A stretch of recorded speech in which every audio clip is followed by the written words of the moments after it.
রাধে রাধে। ওম নমো ভগবতে বাসুদেবায়। গুরুকৃপা হি কেবলম।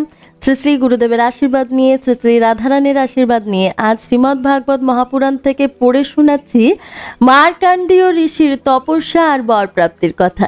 জয় রাধা বল্লভ, শ্রীহরিবংশ। শ্রী শৌনক বললেন, হে সাধু শিরোমণি শ্রী সুত, আপনি আয়ুষ্মান হন। আপনি অতি বাগ বিদগ্ধ।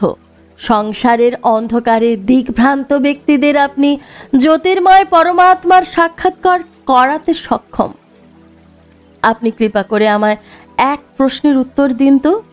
শোনা যায় যে মৃকণ্ড ঋষির পুত্র মার্কণ্ডেয় ঋষি চিরঞ্জীবী। যখন প্রলয় সমস্ত জগৎকে গ্রাস করেছিল তখন নাকি তিনি জীবিত ছিলেন। কিন্তু শ্রী সুত, তিনি তো এই কল্পে আমাদের বংশে উৎপন্ন এক শ্রেষ্ঠ ভৃগু বংশধর, এবং আমরা যতদূর জানি যে এই কল্পে এখনো কোনো প্রাণীদের প্রলয় হয়নি। এমন পরিস্থিতিতে এই কথার সত্যতা সম্বন্ধে সন্দেহ হয়। যখন সমগ্র পৃথিবী প্রলয়ের সমুদ্রে নিমজ্জিত হয়েছিল তখন নাকি মার্কণ্ডেয় মুনিও তাতে নিমজ্জিত হয়েছিলেন, এবং তিনি অক্ষয় বটপত্রের ওপর এক অদ্ভুত এবং নিদ্রিত বাল মুকুন্দ দর্শন করেছিলেন। হে শ্রীসুত, আমার সন্দেহে পরিপূর্ণ মন বাস্তব ঘটনা জানতে উদ্গ্রীব। আপনি মহান যোগী পুরুষ, পৌরাণিক চরিত্র রূপে সম্মানিত ব্যক্তি। আপনি কৃপা করে আমার এই সন্দেহের নিরসন করুন। শ্রীসুত বললেন, হে শ্রী শৌনক, তোমার প্রশ্ন বাস্তবে অতি সুন্দর। জনগণের ভ্রম নিবারণ ছাড়া এর বিশেষত এই যে এতে ভগবান নারায়ণের মহিমা বর্তমান, তা কীর্তন সমস্ত কলিমল বিধৌত করতে সক্ষম। শ্রী শৌনক, মৃকণ্ড ঋষি তার পুত্র মার্কণ্ডেয়র বিধিপূর্বক সকল সংস্কার নির্দিষ্ট সময়ে সমাপন করেছিলেন। বিধিপূর্বক বেদ অধ্যয়ন করে তপস্যা ও সাধ্যায়ন তিনি নির্দিষ্ট সময়ে সম্পন্ন করেছিলেন। মার্কণ্ডেয় আজীবন ব্রহ্মচর্য ব্রতধারী ও অতি শান্ত প্রকৃতির ছিলেন। মস্তকে ছিল জটাজুটো, অঙ্গে বলকল বস্ত্র, হস্তে কমণ্ডলু আর দণ্ড। যজ্ঞোপবীত ও মেখলা তার শোভা বর্ধন করত। কৃষ্ণবর্ণ মৃগচর্ম, রুদ্রাক্ষ মাল্য এবং কুশ, এই সবই তার আজীবন ব্রহ্মচর্য ব্রত পূর্তির মূলধন ছিল। তিনি প্রাত সন্ধ্যা অগ্নিহোত্র, সূর্যপ্রস্থান আর গুরু বন্দনা, ব্রাহ্মণ সৎকার, মানস পূজা ও আমি স্বয়ংই তার পরমাত্মার স্বরূপ, এই রূপ অনুচিন্তনে যুক্ত থেকে শ্রী ভগবানের পূজা আরাধনা করতেন। দুইবার প্রত্যহ মাদুকরি করে ভিক্ষালব্ধ দ্রব্যাদি তিনি শ্রী গুরুচরণে নিবেদন করে দিতেন আর মৌন হয়ে যেতেন। শ্রী গুরুর আজ্ঞা হলে তিনি দিনে একবার আহার করতেন, অন্যথা উপবাসেই থাকতেন। শ্রী মার্কণ্ডেয় এইরূপ তপস্যা ও সাধ্যায়ের তৎপর থেকে কোটি বৎসর পর্যন্ত শ্রী ভগবানের আরাধনা করলেন, এবং এইভাবে তিনি সেই মৃত্যুকেও জয় করে নিলেন, যা অতি বড় যোগীদের পক্ষেও সুকঠিন। তার মৃত্যু বিজয় প্রত্যক্ষ করে ব্রহ্মা, ভৃগু, শঙ্কর, দক্ষ, প্রজাপতি, ব্রহ্মার অন্যান্য পুত্রগণ ও মানুষ, দেবতা, পিতৃপুরুষগণ ও অন্যান্য প্রাণী সকল অত্যন্ত বিস্মিত হয়ে গেলেন। আজীবন ব্রহ্মচর্য ব্রতধারী এবং যোগী মার্কণ্ডেয় এইভাবে তপস্যা, সাধ্যায়ন, সংযম আদি দ্বারা অবিদ্যা আদি ক্লেশ সমূহকে দূর করে শুদ্ধ অন্তঃকরণে ইন্দ্রিয়াতীত পরমাত্মার ধ্যানে যুক্ত থাকলেন। যোগী মার্কণ্ডেয় মহাযোগে নিজ চিত্ত শ্রী ভগবানের স্বরূপে যুক্ত রাখতেন। এইরূপ সাধনায় অতি বিস্তর সময় 6 মন্বন্তর অতিবাহিত হয়ে গেল। ব্রহ্মণ সপ্তম মন্বন্তর কালে ইন্দ্র এই সাধনার কথা জানতে পারলেন। তখন তিনি উদ্বিগ্ন চিত্ত হয়ে পড়লেন। তাই তিনি তার কঠিন তপস্যায় বাধা দেওয়ার চেষ্টায় যুক্ত হলেন। হে শ্রী শৌনক, ইন্দ্র মার্কাণ্ডেয়র কৃত তপস্যায় বিঘ্ন দান হেতু তার আশ্রমে গন্ধর্ব, অপ্সরা, কাম, বসন্ত আর মলয়া নীল লোভ ও দর্পকে নিযুক্ত করে দিলেন। ভগবান তারা ইন্দ্রের আজ্ঞা অনুসারে মার্কাণ্ডেয়র আশ্রমে উদ্দেশ্যে গমন করলেন। এই আশ্রম হিমালয়ের উত্তরে অবস্থিত। সেখানে পুষ্পভদ্রা নামক এক নদী প্রবাহমান, তারই সন্নিকটে চিত্রাশিলার অবস্থান। শ্রী শৌনক, এই মার্কাণ্ডেয় আশ্রম অতি পবিত্র স্থান। সেখানে চতুর্দিকে চিরনবীন পবিত্র বৃক্ষরাজের অবস্থান। সেই বৃক্ষের সহযোগে লতাবিতানের অপরূপ শোভা। ঘন বৃক্ষ সমগ্রের মধ্যে স্থানে স্থানে পুণ্যাত্মা ঋষিগণের শোভা। আশ্রমের অতি পবিত্র ও নির্মল জলে পরিপূর্ণ জলাশয়গুলি সকল ঋতুতেই সমরূপে বিদ্যমান। আশ্রমে কোথাও বা মদমত্ত ভ্রমর তার সঙ্গীতময় গুঞ্জনে আশ্রমবাসীদের মনোরঞ্জনে তৎপর, আর কোথাও মত্ত কোকিল পঞ্চম সুরে নিজ মধুর পিক্তান বিতরণে সচেষ্ট। কোথাও বা মত্ত ময়ূর শিখণ্ডক বিস্তার করে আর নয়নাভিরাম নৃত্য পরিবেশনে রত। সর্বত্র অন্য সকল পক্ষীকুল ক্রীড়াশীল। এইরূপ পবিত্র মার্কেন্ডেয় মুনির আশ্রমে প্রথমে ইন্দ্রপ্রেরিত বায়ুর প্রবেশ ঘটল। বায়ু প্রবেশ করেই শীতল নির্ঝর থেকে বাড়িবিন্দু সংগ্রহ করে নিল। অতঃপর সে সুগন্ধিত পুষ্পদলকে আলিঙ্গন প্রদান করে কাম ভাবকে উত্তেজিত করে মৃদুমন্দ প্রবাহ রূপে আত্মপ্রকাশ করল। অতঃপর কামদেবের প্রিয় সখাগণ তাদের মায়াজাল বিস্তার করল। সন্ধ্যা গমনে নিশা নাথ নিজ মনোহর কিরণ ডালি সহযোগে আকাশে উদয় হলেন। অজস্র শাখা বিশিষ্ট বিটপিকুল লতাবিতানের আলিঙ্গনে প্রেম বিদগ্ধ হয়ে আভূমি নত হয়ে পড়তে লাগলো। নব নব পল্লব, ফল ও পুষ্পগুচ্ছ পৃথকভাবে সুদৃশ্যমান হয়ে শোভাবর্ধন করতে লাগলো। বসন্তের সাম্রাজ্যে সুপ্রতিষ্ঠিত দেখে কামদেব মঞ্চে আরোহণ করলেন। তার সঙ্গে দলে দলে গীতবাদ্য নিপুণ গন্ধর্বগণও ছিলেন। তিনি চতুর্দিকে স্বর্গের অপ্সরাগণ দ্বারা পরিবৃত্ত ছিলেন। কাম তাদের নেতৃত্ব দান করছিলেন। হস্তে তার কুসুম ধনু ও সম্মোহন আদি পঞ্চবাণ। তখন মার্কাণ্ডেয় মুনি অগ্নিহোত্র শেষ করে শ্রী ভগবানের উপাসনায় যুক্ত ছিলেন। মুদিত নেত্রপল্লব তেজস্বী মুনিকে দেখে মনে হচ্ছিল যেন স্বয়ং অগ্নিদেব সশরীরে উপবিষ্ট করে রয়েছেন। তাকে পরাজিত করা যে অতি দুরূহ কর্ম তা কিন্তু এখানে সুস্পষ্ট। ইন্দ্রের আজ্ঞাকারীগণ মার্কাণ্ডেয় মুনিকে এই অবস্থায় প্রত্যক্ষ করলেন।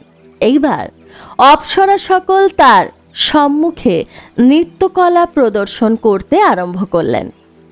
গন্ধর্ব সকল গীত আর মৃদঙ্গ, বীণা, ঢোল আদি বাদ্য সকল অতি মধুর স্বরে পরিবেশন করতে শুরু করে দিলেন। শ্রী শৌনক, এই পরিস্থিতিতে কামদেবের হস্তের কুসুম ধনুকে পঞ্চবাণের সংযুক্তি হল। তার পঞ্চবাণ সম্মোহন, উন্মাদন, শোষণ, তাপন আর স্তবন। লক্ষ্যভেদ হওয়ার সময়ে ইন্দ্রের সেবক বসন্ত ও লোভ মার্কেন্ডেয় মুনির মন চঞ্চল করতে প্রয়াসী হল। মুনির সম্মুখে পুঞ্জিকস্থলী নামক সুন্দরী অপ্সরা কন্দুক ক্রীড়ার মত্ত হল। কোটি তার পায়ের পয়োধর বহনে অক্ষমতা ঘোষণা করছিল।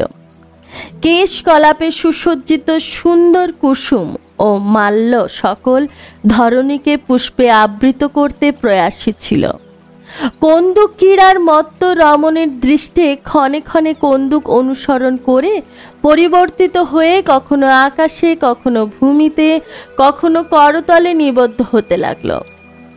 অঙ্গ সঞ্চালনে কাম উত্তেজক ভাবের প্রাধান্য ছিল। এমন সময় তার কোমরবন্ধ ভঙ্গ হওয়ার বায়ু তার সূক্ষ্ম বস্ত্রকে অঙ্গচ্যুত করল। উপযুক্ত সময় সমাগত মনে করে কামদেবের ধারণা হলো যে তিনি মার্কণ্ডেয় মুনির ধ্যান ভঙ্গ করতে সক্ষম হবেন।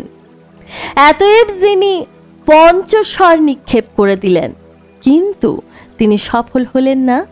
তার সমস্ত চেষ্টায় নিষ্ফল প্রমাণিত হলো। তাকে এই অসমর্থ ভাগ্যহীন ব্যক্তি বলে মনে হতে লাগলো। হে শৌনক, মার্কণ্ডেয় মুনি অপরিমিত তেজস্বী ছিলেন। তার তপস্যা ভঙ্গে কাম, বসন্ত প্রমুখের আগমন হয়েছিল। তিনি তারায় তার তেজে যখন জ্বলতে লাগলেন, তখন তারা পালিয়ে বাঁচলেন। এ যেন নিদ্রিত সর্পকে জাগিয়ে শিশুর পলায়ন করা। শ্রী শৌনক, ইন্দ্র মার্কণ্ডেয় মুনির তপস্যায় বিঘ্ন সৃষ্টি করতে প্রয়াসী হয়েও তাকে বিন্দু মাত্র বিচলিত করতে পারলেন না। এই কারণে মুনির মনে কোনো অহংকার হলো না। অবশ্যই মহাপুরুষদের জন্য কোনো কথাই আশ্চর্যজনক হয় না। দেবরাজ ইন্দ্র দেখলেন যে কামদেব সসৈন্য নিস্তেজ হতদর্প হয়ে প্রত্যাগমন করছেন। ব্রহ্মঋষি মার্কণ্ডেয় যে পরম প্রভাবশালী তা জেনে তিনি আশ্চর্যান্বিত হয়ে পড়লেন। হে শ্রী শৌনক, মার্কণ্ডেয় মুনি তপস্যা, শ্রদ্ধায়, ধারণা, ধ্যান, সমাধি দ্বারা শ্রী ভগবানের চিত্ত স্থাপনের নিত্য প্রয়াসী থাকতেন। এইবার তার ওপর কৃপা প্রসাদ বর্ষণ উদ্দেশ্যে মুনিজন নয়ন মনোহর নরোত্তম নর এবং ভগবান নারায়ণ উপস্থিত হলেন। তাদের মধ্যে একজন গৌরবর্ণ, অন্যজন শ্যামবর্ণ। তাদের নয়ন যুগল, সদ্য প্রস্ফুটিত কমল সম কোমল আর বিশাল। চতুর্ভুজ বিগ্রহ যুগল। একজন মৃগচর্ম, অন্যজন বলকল বস্ত্র ধারণ করেছিলেন। তাদের হস্তে কুশ ও অঙ্গ ত্রিসূত্র যজ্ঞোপবীতে শোভিত ছিল। তারা দুজনেই কৌমণ্ডলু ও খাড়া বাঁশের দণ্ড ধারণ করেছিলেন। তারা পদ্মাক্ষ মালা ও জন্তু আদি অপসারণ হেতু বস্ত্রের কুচি ধারণ করেছিলেন। ব্রহ্মা, ইন্দ্র আদির পূজনীয় ভগবান নরনারায়ণ দীর্ঘাকৃতি এবং হস্তে বেদও ধারণ করেছিলেন। তাদের অঙ্গ কান্তি থেকে স্বর্ণিম দিব্য জ্যোতি বিচ্ছুরিত হচ্ছিল, যেন পুঞ্জীভূত তেজ সশরীরে উপস্থিত। যখন মার্কণ্ডেয় মুনি দেখলেন যে ভগবানের সাক্ষাৎ স্বরূপ নরনারায়ণের আগমন হয়েছে, তখন তিনি অতিশয় শ্রদ্ধাপূর্বক উঠে দাঁড়ালেন এবং ভগবান নরনারায়ণকে দণ্ডবৎ সাষ্টাঙ্গ প্রণাম নিবেদন করলেন। শ্রী ভগবানের দিব্য দর্শন প্রাপ্তি তাকে আনন্দ সাগরে নিমজ্জিত করল। তিনি গাত্র রুহে, ইন্দ্র সমূহে ও অন্তঃকরণে পরম শান্তির অনুভূতি লাভ করলেন। তার অঙ্গে পুলক, শ্রীহরণ, রোমাঞ্চ দেখা দিল। নেত্র সজল হওয়ায় তিনি শ্রীবিগ্রহ যুগলকে অনিমেষ নয়নে দেখতে সমর্থ হলেন না। তদন্তর তিনি গীতাঞ্জলি পুটে দণ্ডায়মান হলেন। ভাবাবেগের হেতু তিনি ভগবানের সম্মুখে নিয়নাবত হয়ে রইলেন। হৃদয় উৎসুকে পরিপূর্ণ হয়েছিল। তিনি যেন ভগবানের আলিঙ্গন প্রার্থনা করছিলেন। আবেগ আধিক্য তার বাক শক্তি হরণ করে নিয়েছিল। তিনি গদগদ স্বরে কেবল প্রণাম প্রণাম উচ্চারণ করতে করতে সমর্থ হলেন। অতঃপর তিনি তাদের আসন দান করে চরণ প্রক্ষালন করলেন। তার আচরণে প্রেমের আধিক্য স্পষ্ট রূপে পরিলক্ষিত হচ্ছিল। অতঃপর সেইভাবে তিনি অর্ঘ্য, চন্দন, ধূপ ও মালা আদি দ্বারা তাদের পুজো করলেন। ভগবান নরনারায়ণ প্রীতিপূর্বক আসনে বসে রইলেন। তারা মার্কণ্ডেয় মুনির ওপর কৃপা প্রসাদ বর্ষণ করছিলেন। পূজা বসানে মার্কাণ্ডেয় মুনি সেই সর্বশ্রেষ্ঠ মুনিবেশধারী নরনারায়ণ ভগবানের শ্রীচরণে প্রণাম নিবেদন করে স্তুতি করতে এবার শুরু করলেন। মার্কাণ্ডেয় মুনি বললেন, ভগবান, আমি তো এক অল্পজ্ঞান জীব মাত্র। আপনার প্রেরণাতেই জীব দেহ ব্রহ্মা শঙ্কর ও আমার দেহের প্রাণ শক্তি সঞ্চার হয়। সেই কারণে বাণী, মন, ইন্দ্রিয় সকল ক্রিয়াশীল হয়ে শক্তি লাভ করে। এইভাবেই আপনি সকলের প্রেরণাদায়ক এবং পরম স্বতন্ত্র হয়েও আপনার ভজন সংকীর্তনে যুক্ত ভক্তদের প্রেম বন্ধনে আবদ্ধ করে থাকেন। প্রভু, আপনার মৎস্য, কুর্ম আদি বহু অবতার গ্রহণ কেবলই ত্রিলোক রক্ষা হেতু হয়েছিল। আপনার এই দুই রূপ ধারণও ত্রিলোকের কল্যাণ ও তার দুঃখ নিবৃত্তি এবং বিশ্বের প্রাণীগণের মৃত্যুর জন্য জয়লাভ করবার জন্যই হয়েছে।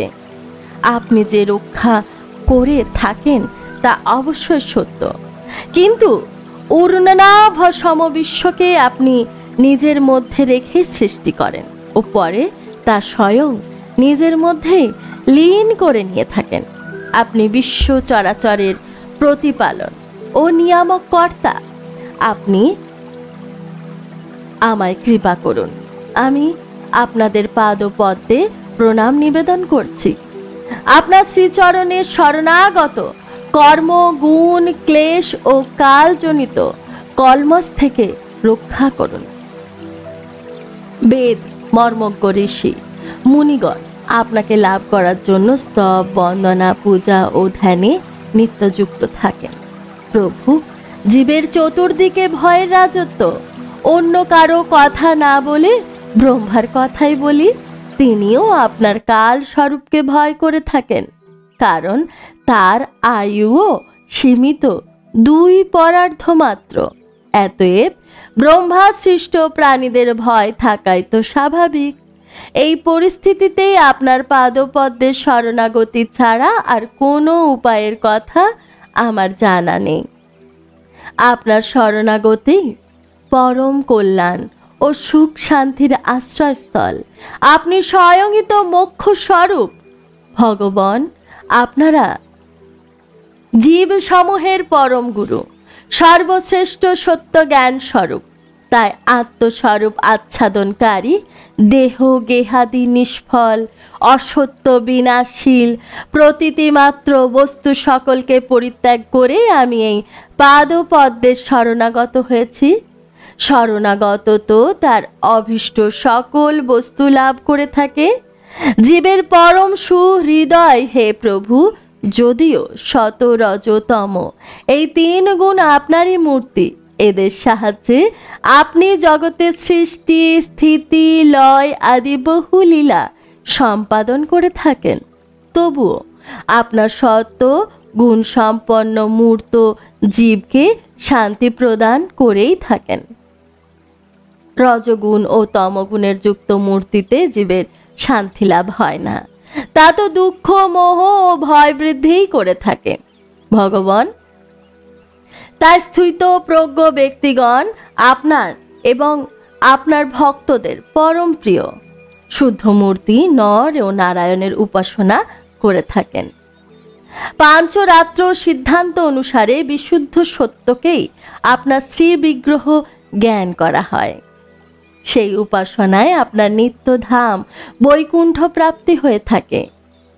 সেই ধামের বিশেষত এই যে তা নিত্য ভয় রহিত এবং ভোগযুক্ত হয়েও আনন্দে পরিপূর্ণ। তারা রজগুণ ও তমগুণকে আপনার প্রতিমূর্তি রূপে স্বীকৃত দেন না। ভগবান, আপনি অন্তর্যামী, সর্বগত, সর্বস্বরূপ, জগৎগুরু, পরমারাধ্য সদ্য স্বরূপ। সমস্ত লৌকিক ও বৈদিক বাণী আপনার অনুগত। আপনি বেদ মার্গের প্রবর্তক। আমি আপনার এই যুগল স্বরূপ নরোত্তম নর ও ঋষিক গণকে, এই নারায়ণকে নমস্কার করি। যদিও আপনি প্রত্যেক জীবেরই ইন্দ্রিয় সমূহের ও তার বিষয় সকলে প্রাণ সমূহে ও হৃদয়ে বিদ্যমান, তবুও আপনার মায়ায় জীবের বুদ্ধি এতই মোহগ্রস্ত হয়ে পড়েছে যে তারা নিষ্ফল অসদাচারী ইন্দ্রিয় জালে বদ্ধ হয়ে আপনার দর্শন লাভে বঞ্চিত হয়ে পড়ে। কিন্তু আপনি তো জগৎগুরু, আপনার কৃপায় তো সূচনায় অজ্ঞানী হয়েও যখন সে আপনার জ্ঞান ভাণ্ডার অর্থাৎ বেদ লাভ করে, তখন সে আপনার সাক্ষাৎ দর্শন লাভ করে ধন্য হয়ে যায়। তাই আজ আপনার এই দুই রূপকে আমি প্রণাম জানাই। হে প্রভু, বেদে আপনার সাক্ষাৎকার প্রদানকারী সেই জ্ঞান পূর্ণরূপে বিদ্যমান, যা আপনার রূপ রহস্য উন্মেষিত করে। ব্রহ্মাদি পরম পূজ্য মনীষীগণ তা লাভ করবার চেষ্টায় মোহগ্রস্ত হয়ে পড়েন। আপনার লীলাও অতুলনীয়। বিভিন্ন মতের ব্যক্তিগণ আপনার স্বরূপ যেমন কল্পনা করেন, আপনিও তেমন শীল স্বভাব ও রূপ পরিগ্রহ করে তাদের তুষ্ট করবার জন্য প্রকাশিত হয়ে পড়েন। বস্তুত আপনি দেহাদি সমস্ত উপাধির অন্তরালে প্রচ্ছন্ন বিশুদ্ধ বিজ্ঞান ঘন। হে পুরুষোত্তম, আমি আপনার বন্দনা করি। আমি আপনার এই যুগল স্বরূপ নরোত্তম নর আর ঋষিকর নারায়ণকে নমস্কার করি। জয় রাধা বল্লভ শ্রীহরিবংশ। রাধে রাধে। এখানেই কথার বিরাম দিচ্ছি। আর এতক্ষণ অবধি যা কিছু পড়ে শোনালাম সবই শ্রী শ্রী রাধারানীর শ্রীচরণে নিবেদন করছি, শ্রী শ্রী গুরুদেবের কৃপায়। জয় রাধা বল্লভ শ্রীহরিবংশ।